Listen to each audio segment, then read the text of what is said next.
So, ever since these protests across the nation began, we've been hearing a lot more about Antifa.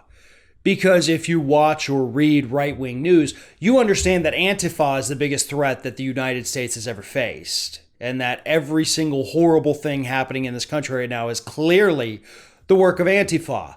And sometimes, depending on what right wing site you're reading, these Antifa people are actually being funded by George Soros. Now, none of that is true. Okay, let's make sure everybody understands. None of that is true. And what we're finding out now is that apparently white nationalist organizations, racists, had been going online and posing as Antifa to get people, to recruit people to go out and loot and riot during these protests. So those people out there that the right wingers are blaming or claiming are Antifa, those are actually your people. Like, we know that now. Facebook's busted them. Twitter's busted them. We know that those are your people out there doing it. And now you're sitting there trying to blame this on your mythical Antifa. Which, by the way, I just feel like this always needs to be repeated. Antifa means anti-fascist. Like, that's a good thing. That's where we want to be as a country, anti-fascist. We don't want to be pro-fa. It's better to be anti-fa. But right now, what we're seeing throughout the country, we don't even know if that is this so-called Antifa or not, because so many hate groups have been trying to recruit people while pretending to be Antifa, just as a way to make Antifa look bad.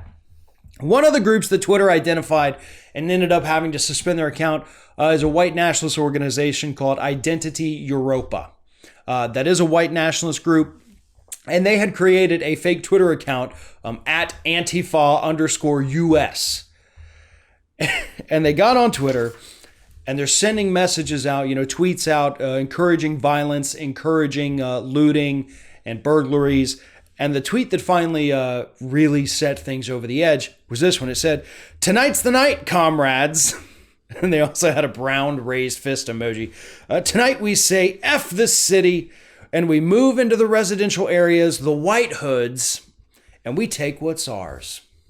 Because that's totally how people talk. That seriously reads like an undercover cop trying to be hip and cool with today's youth. Like, "How do you do, fellow lawbreakers? What say you? We take what's ours and we, No, nobody actually talks like that, you morons. But they thought that's what Antifa was. Like, "Tonight's the night, comrades." These people are ridiculous.